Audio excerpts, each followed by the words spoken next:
Mummy की बात नहीं माननी आपको? मम्मी की बात नहीं मानोगे आप? है मत करो, पहले बताओ, मम्मी की बात नहीं मानोगे? मम्मी की बात नहीं मानते बच्चे? मानते ना मम्मी की बात? चुप करो, मम्मी कैसे बोलते, चुप करो। मम्मी की बात नहीं मानते? शैतानी नहीं करनी चाहिए ना, शैतानी नहीं करते ना बच्चे।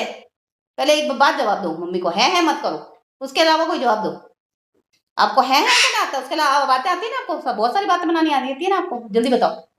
शैतानी नहीं करनी ना, आप अच्छे अच्छे बच्चे बनोगे ना, अच्छे अब ठीक है।